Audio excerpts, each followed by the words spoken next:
Welcome to the Focus 3 podcast. I'm Tim Kight, founder of CEO and the host of today's podcast. Wherever you are and however you're listening, we are glad that you are joining us. My guest I'm going to have on here in a minute is Mark McCullough. And Mark is Executive Vice President at American Electric Power. He's a client of ours. And Mark heads up the transmission division of AEP. And just a bit about transmission and Mark's role there. And transmission, Mark is responsible for an $18 billion asset base. He oversees 60% of AEP's annual CapEx. And AEP Transmission, Mark's organization, is the largest owner, operator, and developer of electric transmission in North America. And his responsibilities include P&L for the operating company and oversight of the company's field services, engineering, construction, planning, system operations, and financial services for transmission station assets. He has 3,000 direct associates and 5,000 contractors, so 8,000 total in the organization. And in the conversation with Mark, he talks a bit about his background, what brought him to become a leader, supervisor within AEP, and he spent a lot of years in AEP. And you're going to love what Mark says about his desire to help other people get better, his passion to understand how the plant operates, and then his desire, his great passion to bring people together to help the plant operate better. And that's how Mark has led from the very beginning. He's learned a lot along the way, and he's going to share many things with us today, and you're going to benefit tremendously, particularly in Mark's description of the importance of culture and how it drives safety inside American Electric Power. Let's get to work.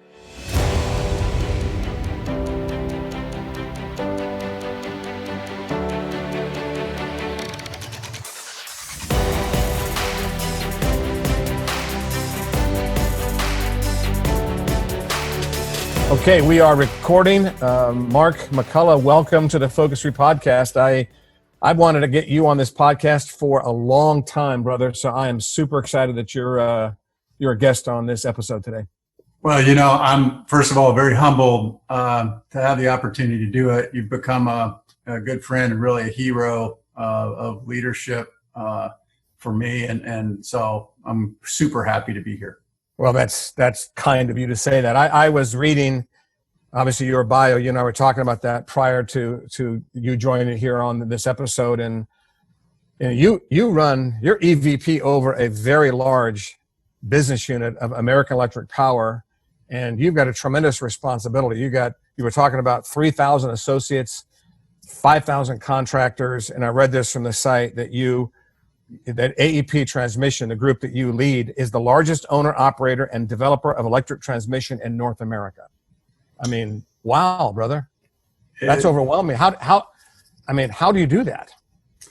Well, I don't do it by myself, number one. I've got a great team that has, by the way, really attached themselves to our factor and lead now principles, recognizing the value of that. And so we pride ourselves really at AEP overall of being very good at what we do.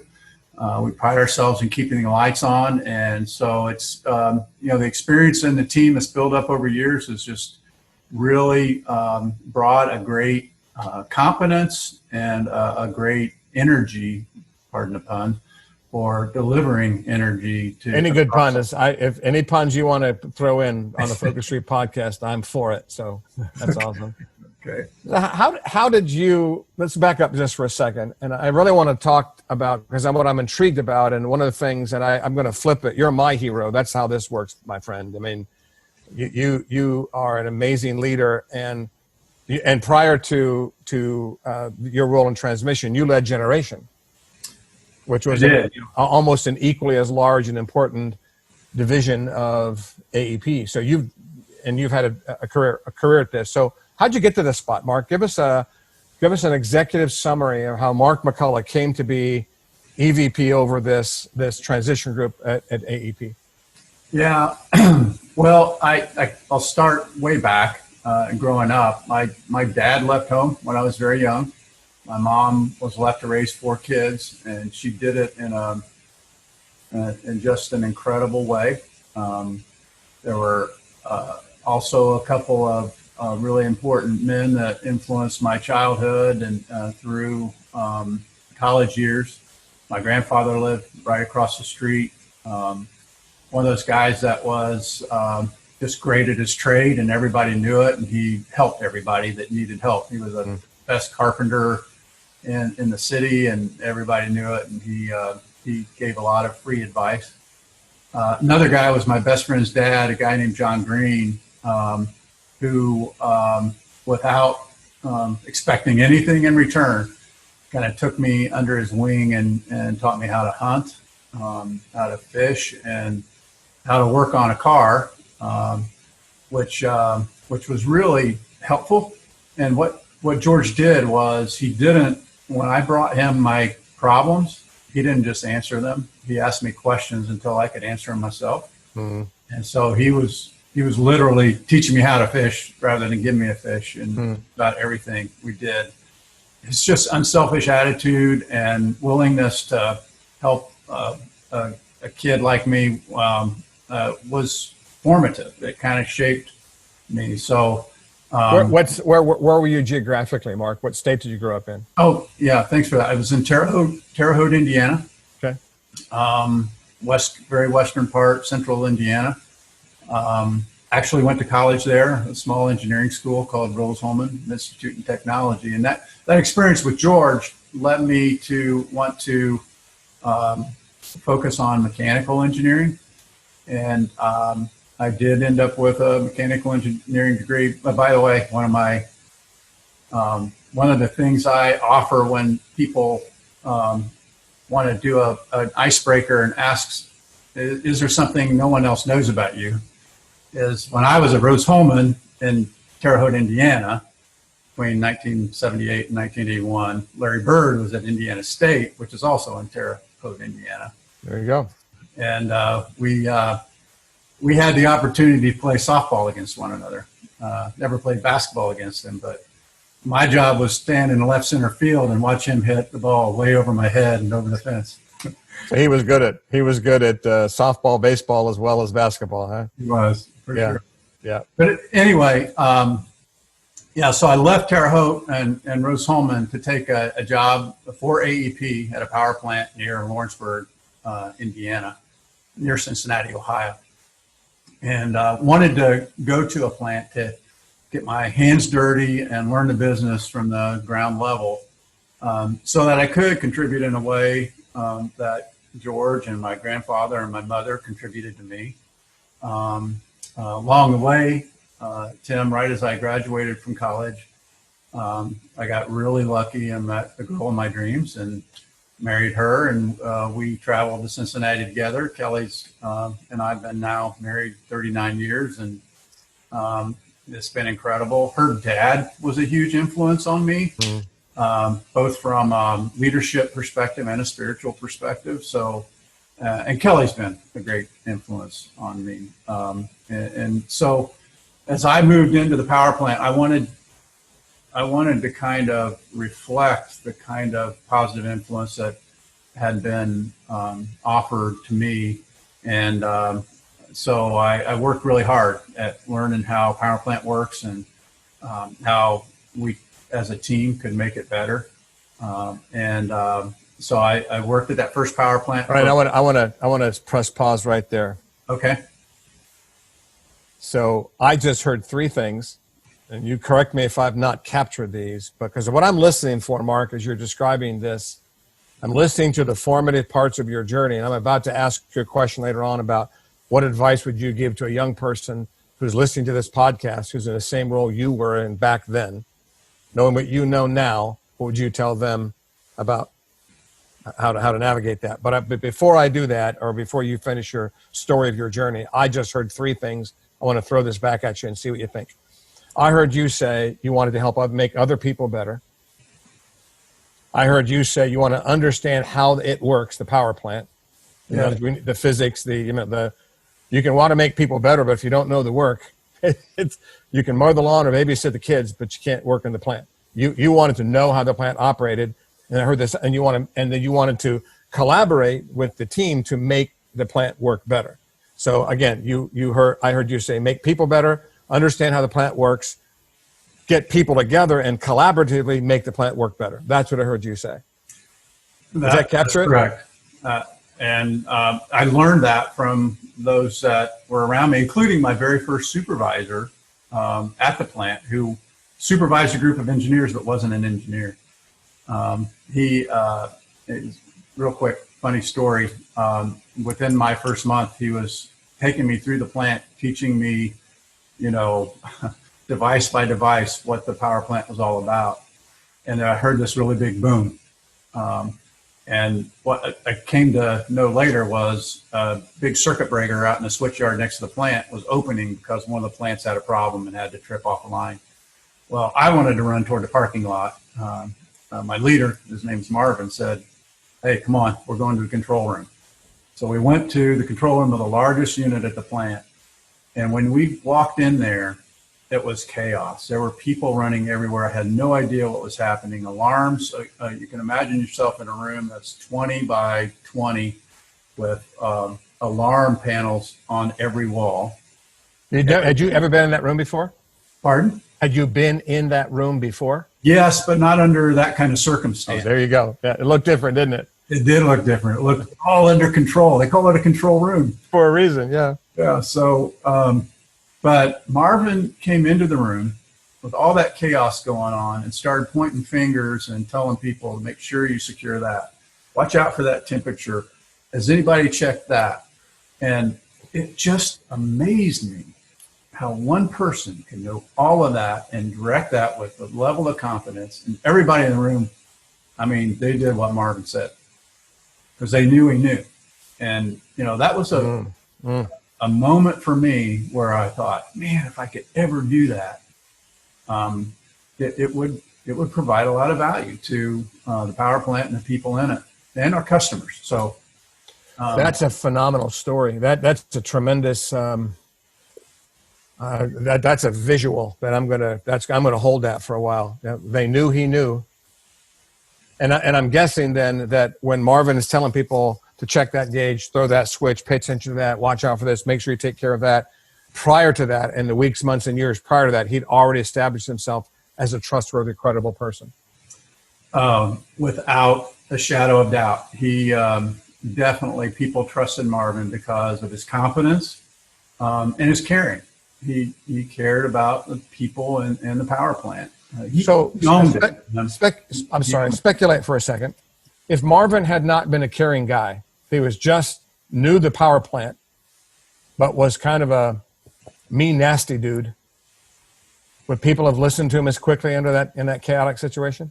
Well, it's funny you say that because at the same power plant and other places, I've seen that example of leadership, and the answer is no, of course. It wouldn't have been as organized, as smooth. Now, people would have followed, but they wouldn't have been taught along the way the way they should. And they would have been more reliant on the other leader than they are Marvin in the future, because Marvin was teaching the whole time. He was instructing for their benefit. So learned a lot from Marvin. Really grateful for. Another big way to summarize that lesson is you learned the lesson. Marvin taught you to run towards the problem, not away from it, to run into the messiness, not away from it, and stay in the messiness until it gets fixed, which I think is a wonderful cornerstone pillar of leadership. Leaders run into the messiness, not away from it. Big time. And it's interesting you say that. I've never used that story to make that point, but if I look back on my career, I can see examples of that following Marvin's teaching of me. I just enjoyed, the bigger the challenge, the more I wanted to be a part of solving it. Interesting. So there are these experiences. So I'm thinking too about the young Mark McCullough being shaped and formed. And I know you well, so I know how you operate today. But this is an interesting question. This could take some interesting thought on your part. To what extent were you motivated to be self-oriented, and to what extent were you motivated to be others-oriented? And that's that. And I asked that, Mark, because I know you, and I know that you're a man of tremendous character, and you and I We certainly have this conversation off this podcast, but I'd like to have it now because a lot of leaders struggle with this, Mark, and we all do. I mean, if I were to tell you that I'm not self-oriented, if I were to tell you that I'm not selfish, that would not be true. We all have those selfish, self-oriented, big ego kind of impulses. We do. I mean, I'm 67 and I would have liked to have gotten rid of them a long time ago, but they're still there. I fight that fight. I think I'm pretty successful at winning the battle, but it's still a battle. Back then, when you were being formed, tell me about that dynamic. To what extent were you Mark-oriented? To what extent attempted to be Mark-oriented? To what extent were you tempted to be others-oriented? Yeah, my experience is just like you recognized. There were days where I was very Mark-oriented. Those aren't my proudest moments or my best days, and as I look back, they were really a waste of time. And I still have them, God's still working on me. I'm getting better. So, and I know I'm on that journey, and with help from others like yourself, I'm moving toward the target of being others oriented on a more consistent basis. And the examples of those people I mentioned earlier just are so helpful too, because they were so effective. Yeah. It's incredible.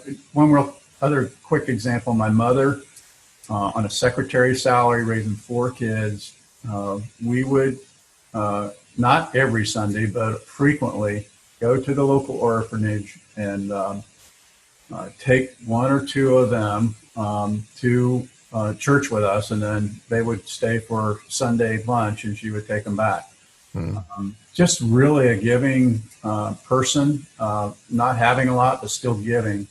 And it was a big influence on my life. And all those other people did similar things. That's awesome. So as you're growing, developing through that process, and it was all AEP, right? Your entire career was AEP from that moment That's right. to today? That's correct. So you're now in this role you're in, and you've had tremendous success. And I love, by the way, we were talking earlier about this relationship between humility and competitiveness, right? This desire to win, this drive for results, this drive for performance, but this humility, and that level 5 leader Jim Collins talks about uniquely combines those two things. So try this on. What advice would you give? I'm popping this on you. I didn't prep you for this. What advice would you give to a young manager, supervisor, starting out today and whatever, because a lot of young people listen to this podcast and they're leaders or they're going to be leaders or they're coaches or teachers or administrators. What advice would you give them about becoming an elite leader? Well, in their younger days, right? They're just starting out. They've just got their first supervisorial role. What advice would you give them? Yeah, I'll just reference what you just mentioned. Jim Collins' book recognizes the level 5 leaders that he observed had both really high level of competitiveness and humility. That's a rare combination in society in general. My competitive side doesn't lend itself easily to my humble side, if that makes sense. Well, isn't that the problem? They don't easily go together. They don't. And so it's really, it's a growth process to combine those two in a way. And you just hit on it so well. Competitiveness makes me Mark oriented, until I recognize, you know what, those employees, I care so much about their future. I'm going to compete like crazy to secure that future for them and sustain it. So when I'm in that space, I'm at my best, and it's really helpful for me to know that when I'm there, I am influencing others and growing them, because I can't do it all by myself. I know I've got to be a part of building the right skill sets and the right rhythms of learning and growth in the people that are going to lead the company for years to come. Well, I've been around you enough to pick up and hear and feel that when you get competitive for your customers and for your people. That's what you get competitive for. I've not heard, and I'm sure we all do this from time, but I've not heard you be competitive for yourself. I've heard you be competitive for your customers and for your employees. That's what I've heard and felt from you.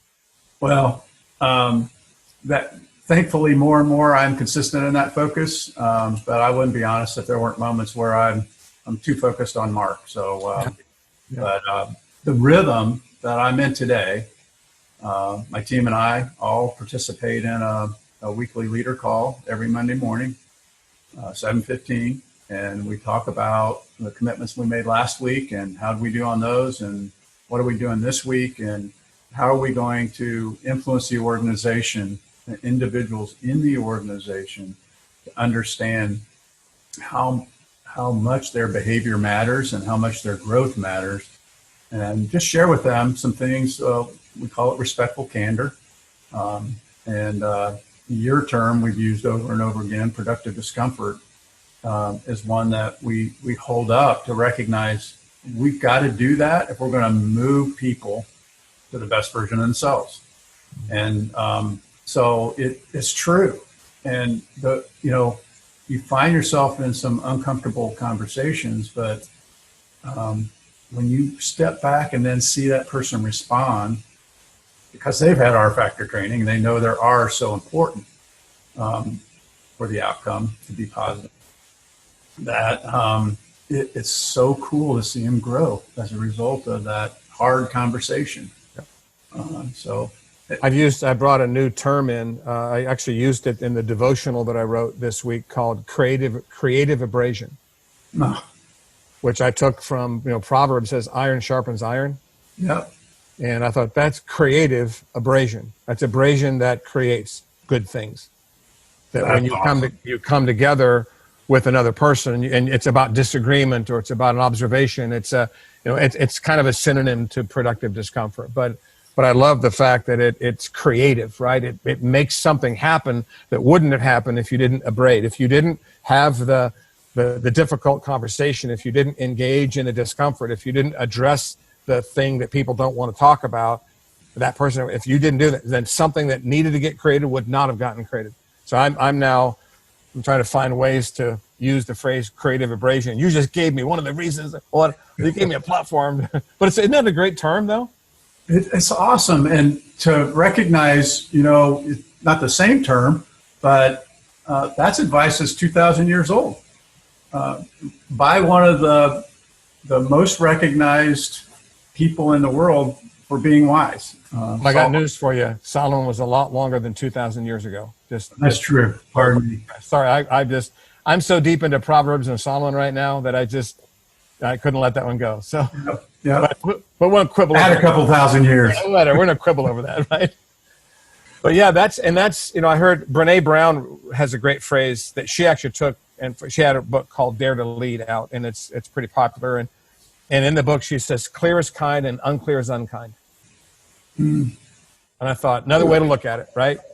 Clear is kind, unclear is unkind. And I know you and I both know this, and I'll say this, and I'm going to appeal to every single person listening to this episode. If you are a leader, have the difficult conversations. Don't avoid them. And here's the thing. You don't have to be good at them. You just have to have them.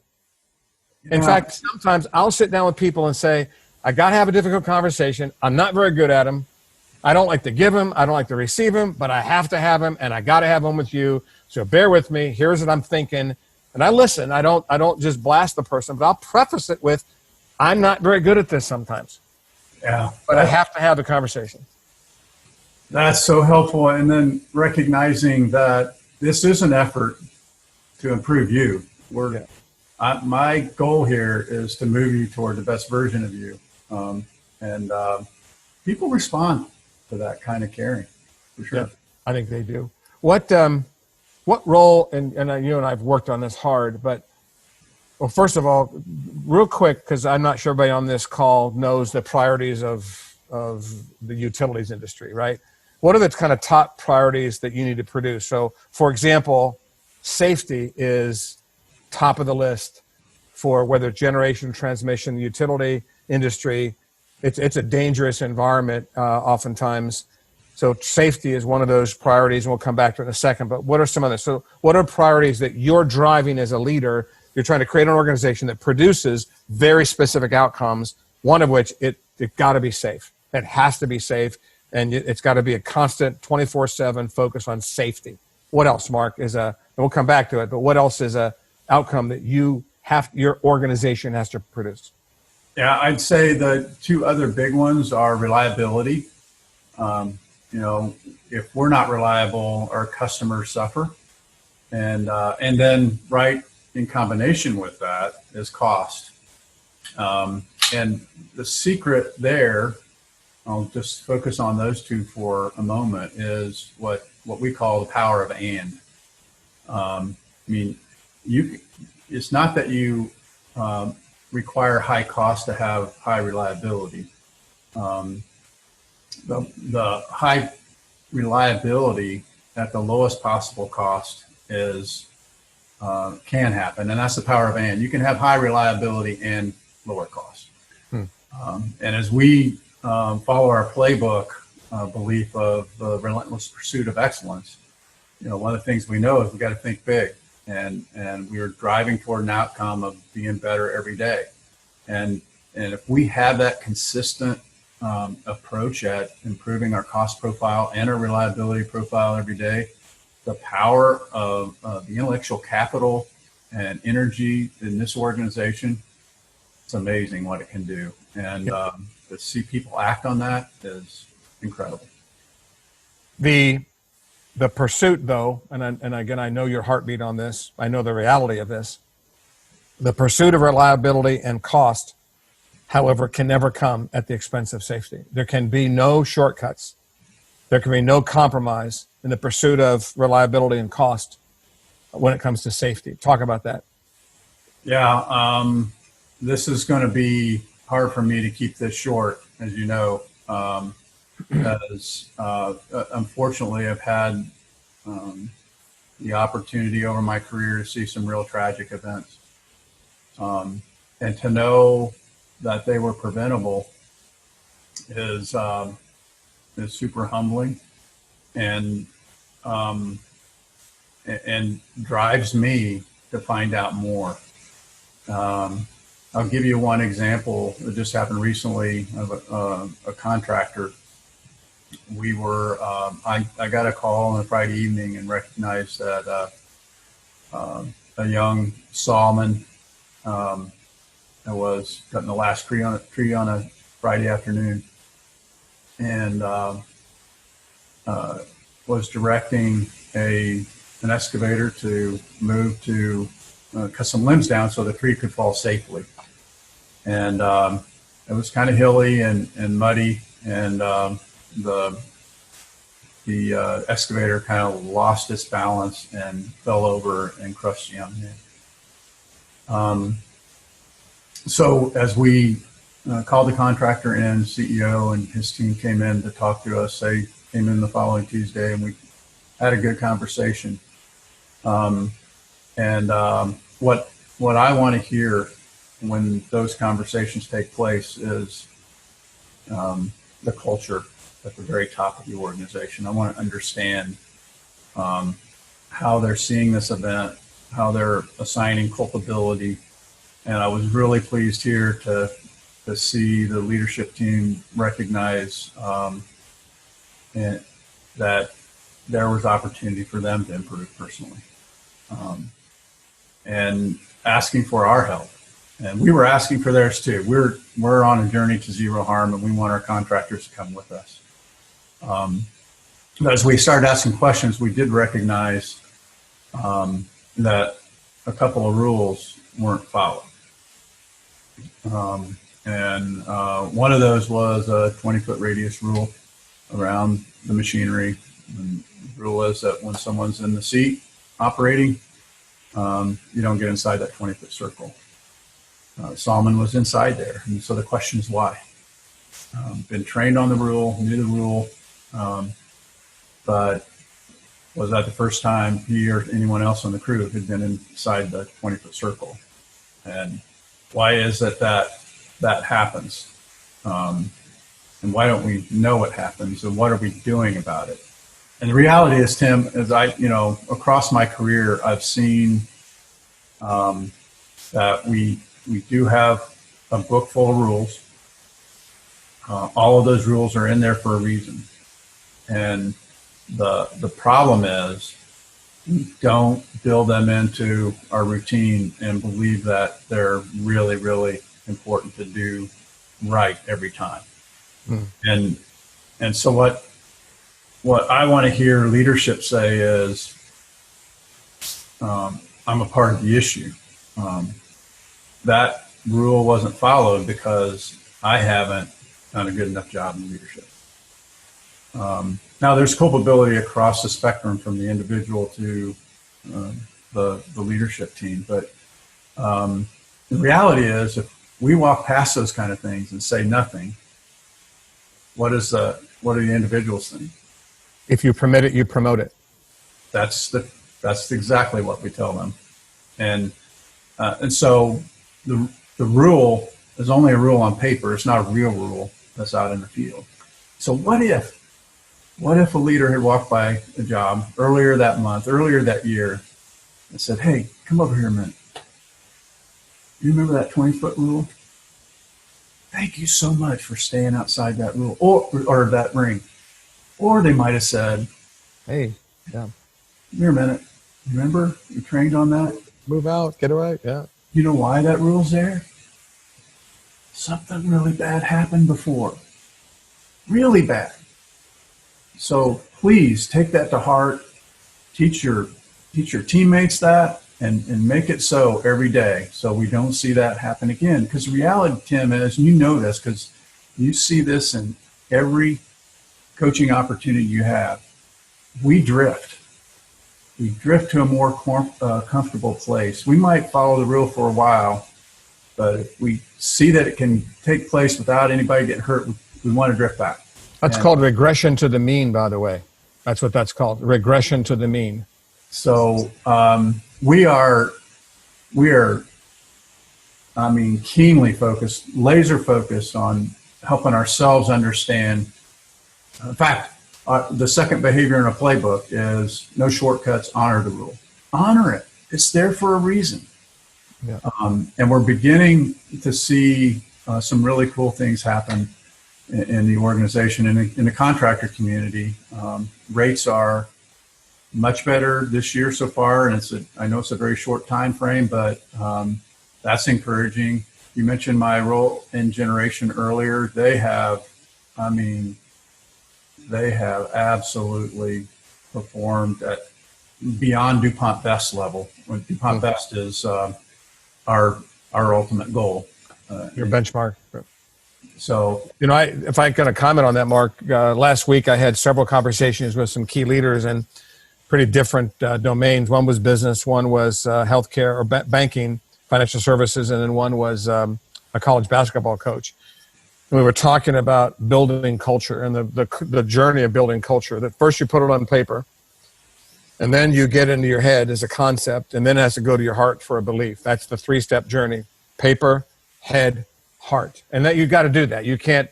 It's not going to be in your heart if you don't understand it. You don't understand if it's not written down. And you know this because we've gone on that journey with you guys and still are, in fact. As I talk with these 3 leaders, not together, these are separate conversations, every single one of them recognized and almost said themselves, wow, the longest and hardest journey is from head to heart. Because this is a concept, this is a belief. I mean, the head is a concept, and you've heard me make this statement, there's a profound difference between a concept in your head and a belief on your heart. Under pressure, you will compromise a concept if you want to, if the emotions or whatever. But if you believe that it's on your heart, you're not going to compromise it. You won't, because it's core, it's fundamental, it's DNA. And I think that's an interesting visual for everyone to hear. Paper, is it clear on paper? That's number one. So have you written it down in a way it's clear, concise, compelling? We believe in the culture playbook process, but whatever you use, is it clear on paper? Does it have behavioral standards, right? The number 2, are you teaching it so people understand it conceptually? And then are you driving and leading it so that people believe it from the heart level? You use the phrase, we take it to heart. I thought that was awesome.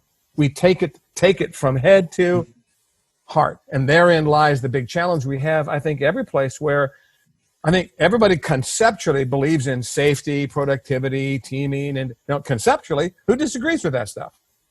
But we don't do it with consistency. Why? Because it's not on the heart. You're right. So let me offer a really strong example of what you're just talking about. In our playbook, we have written down that our belief in safety is that we are passionate for safety. And what we teach is there's a difference between passion for safety and support for safety. We all support safety. Ooh, that's good. Say that can be done safely. Passion for safety says that will be done safely. I'm going to make sure it's done safely. I'm going to look out for my peers. I'm going to honor the rule. I'm going to identify and address the hazards. And it's going to be done safely. There's a big difference between passion for safety and support for safety. That's awesome. Yeah. Yeah. What comes from the heart touches the heart, right? That's so true. And if you're passionate, it's on your heart, right? And that journey from mind to heart is a really, really important one. Because if you're not passionate, you're going to end up putting yourself or others at risk. Not intentionally. And I'm just thinking back, and I know you've seen this yourself a lot, where, and it's a very challenging thing, and I'm glad we're talking about it, putting it on this episode so that everyone can hear it, whether they're in education or athletics or business or wherever they are listening to this episode, is that I'm not sure every leader actually understands the difference between support and passion or head versus heart. Because if it's in your head and you really believe it, conceptually, it can kind of feel like a heart thing, but it's not. It's just there's a difference. There is a difference. And when you're around someone who genuinely has a heart for a thing, and your illustrations and stories are perfect, right? If the CEO or if the field operations executives or regional whomever view it as hey, are we following the rules? Guys, are we following the rules? And it's concept. It's check the box, but it's not from here. Because how about this from R factor? How about these things going together? We say R1, press pause. We press pause for clarity, and we make this principle and it's a physics. Clarity of vision drives quality of response. How you see drives what you do. So clarity of vision drives quality of response. Rule number 1 on the R factor. Press pause and see with clarity. And ask yourself, what am I not seeing that I need to see? What am I seeing that I'm discounting? What am I pretending not to see? How do others see this in a way that I don't? I mean, that's phenomenal stuff. A leader has to do that. A leader has to do that, or they can't lead. Fair? What you're describing really is an excellent job briefing. Yes. You're so focused on identifying those things and seeing everything. You're taking the time. We have a very strong stop the job policy. We want everybody to be empowered to stop the job. But when you go out in the field and ask the question, do you feel empowered to stop the job? They say yes. But when you ask the last time that they stopped the job, it's interesting the varied answers you get. You don't see it practiced as much as you'd like to. Now, that's on me as a leader, by the way. I'm not teaching and coaching that well enough, and I'm not demonstrating the value of it enough. So I'm not laying all that on lower levels of the organization. So hear that clearly. I wish Urban were here with us right now. He's my co-host on this, and he's busy today, but he always told his coaches, if what you see on film is not what you teach in your classroom, become a better teacher. There you go. No wonder the guy's so successful. It's shocking, right? But it's pretty straightforward. But what do most coaches do when they don't see on film what they want? They get mad at the player. No, you've got to be a better teacher. If what you see on film doesn't match with what you taught in the classroom, become a better teacher. And I'm going to use that. Yeah. For leaders here that are listening to us in business, if the behavior that you see on the shop floor isn't what you're teaching in briefings or in planning meetings, then become a better leader, become a better communicator. Yeah. One other thought, I'm going to wrap us up here, but there's one other thought that came to my mind that might be a great capstone to kind of put all this stuff together, and that is something you've heard me teach and lead now, and that is that leaders are master observers. Mm-hmm. They are master observers. I would say one of the single most important leadership skills that you can have is the ability to pay attention and find and focus on what matters. And I have noticed that elite leaders are elite observers. They're just, they're watching. They're not looking, it's not a gotcha or a catcha. They're looking for whatever. They want to see it for what it is. They want to see the good things. They want to see the okay things that need to be better. They want to see the things that need to be eradicated or eliminated, either because they're ineffective or unsafe. But leaders are master observers. And number two, they teach others to be that. And they get other people to pay attention. To your point, where you can't be at every job site. Your direct reports can't be at every job site. You got 3,000 associates and 5,000 contractors. That's 8,000 people. Well, how do you leverage yourself? Well, you teach those skills. You cascade those skills from you to your direct reports. Your direct reports to those that report to them, and that's that leadership network that you work on so hard. And if the leadership network is a master observer, if the leadership network is pressing pause and seeing with clarity and asking those critical questions and believes from the heart that all incidents can and should be prevented and is working to do that, and then pursues reliability and cost, and that's a culture that drives behavior that executes a strategy that makes a difference. It's a huge deal. And let me offer something you taught us that I think is a requirement for that to happen, is this rhythm of a weekly leader plan. It forces me into the observation process. It forces others into that. And it's both to point out things to celebrate and recognize, wow, you just did an awesome job on that. Could have been a really tough conversation, but you managed your way through that really well. Or it could be, I saw a little BCD there. Tell me about it. What's going on? Mm-hmm. And have a good conversation and help them kind of see things that they can't see for themselves. And all that, though, comes back to this others focused versus self-focused, right? And the more we are others focused, we're gonna just naturally be better observers, because we really want them to do well, and so we find things to help them see what they are doing well from our perspective, and what an area where they can improve. Yeah, that rhythm of meeting, or another way to think of it is cadence of communication, is that's a must-have. That's another great takeaway for all of you listening to this. If you're a leader or on a team, a management team, a leadership team, what is your rhythm of communicating and supporting and holding accountable? What's your cadence of communication with your team? It makes a huge difference. Mark, this is. Can we do this again? I don't feel like we've covered all the things that I want to talk about with you. Can we do this again sometime? I would love to, Tim. I love your energy for this stuff. I have the same amount of energy for it.